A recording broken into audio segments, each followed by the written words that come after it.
我不过就吃过你几次羊肉嘛。哎，都16次了，明天该17次了。有这么多吗？那你看，每一回我都记着。哎，我可给你说好了啊，以后不要再给我送羊肉，知道吗？行，不送。俺跟俺娘也商量过了，只要你肯去啊，俺就不给你送羊肉了。以后啊，天天在家给你做。咱们俩不合适。有什么不合适的？我怎么跟你说呢？我有喜欢的人了。俺知道，林主任嘛，可他不喜欢你。那怎么了？我喜欢他就行。哎，你知道我为什么削铅笔？为什么？我是为他削的。你看这都是给他削的。俺不管，喜欢你的你不要，你非要那个不喜欢你的，你是不是真有问题？你才有问题呢！反正咱们俩不合适啊。反正我不管，只要你俩不结婚，俺就要嫁给你。好了，该聊的聊完了，我要走了。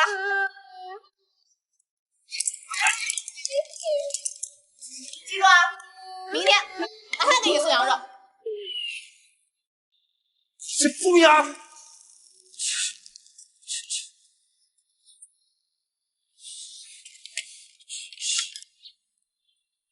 哎，苏菲姐，俺问你件事儿呗。什么事儿啊？咱李副院长为什么到现在都不结婚啊？你怎么想问这件事儿啊？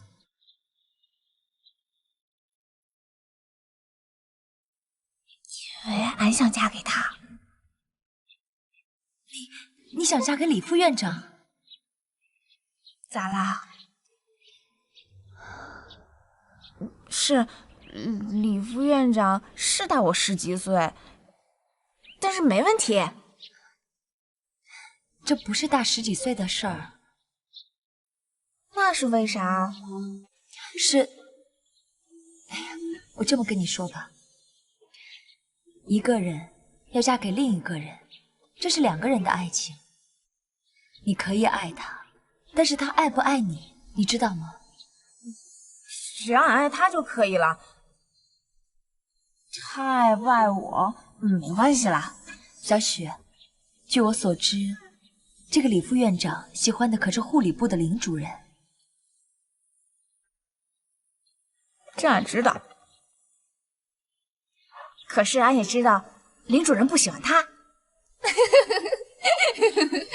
行了，我走了。哎，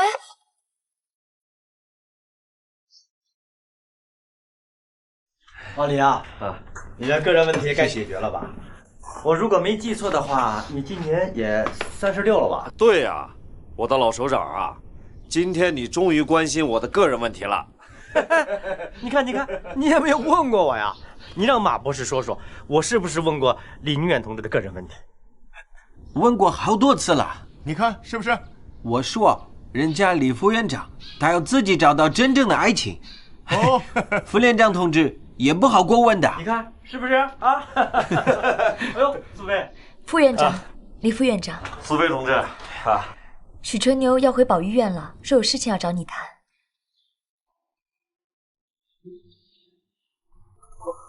和我谈什么呀？老李，我看许春妞同志对你有想法，你不妨去谈一谈嘛。这玩笑你可开不得，我一直把他当成孩子。老首长啊，这回非得你出面不可了啊！那你给我说实话，你到底看上谁了？我的老首长啊，你就别逗我了。那个林主任，当初是你介绍来的，他呀最听你的话。你早说嘛，早说我10年前就给你解决了，是不是马博士啊？李副院长要的是真正的爱情，可不是组织安排的。李副院长抗战8年了，当然应该有结果了。是，应该有结果了。报告。好，进来。副院长，你找我？小玲，来坐下。哎，小玲啊，这个李宁远啊，是我在福建的老战友了。他这为人啊，我非常清楚。你们在一块儿也工作这么长时间了，他是你的老领导，对你帮助不少吧？哎呦，今年也快36岁了吧？哎，你也快30了吧？我跟你说啊，李宁远我非常非常了解，无论是从工作也好，是为人也好，都顶呱呱的。缺点呢，就是因为自己是老革命了，放不下架子，是吧？他要是有马大夫1半的直率，也不会等到今天了。对喽，妹子说的对，林主任就是嫌他不直爽。要追人家呢，又放不下领导的面子。领导是领导工作的，不是用来谈恋爱的。马博士说的对呀，小玲啊，你可得好好考虑考虑哦。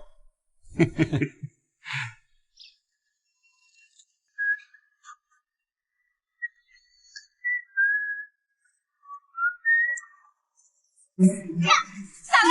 我看看，这是干什么？流血了！许春秋同志，我跟你说了多少次了，进门要敲门，要喊报告。我敲过了，你没搭理我。你咋还校上铅笔了？一大男人的，以后这种活儿你就交给我。给我？这你不懂，这意义不一样。哼，有甚不一样？对了，你来找我有什么事儿吗？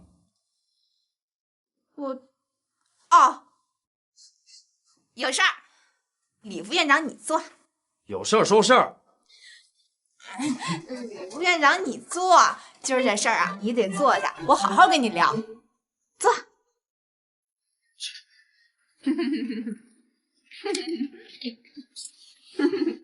你今天怎么了？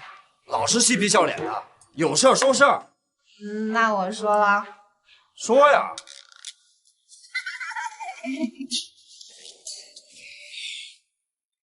俺要嫁给你。什么？我说我要嫁给你。你没病吧你？你才有病呢！你都36岁了，你再不娶婆姨就没人要你了。我大你10几岁，都快当你爹了，你这是10几岁咋了？当爹当妈都不要，俺就要你当俺男人。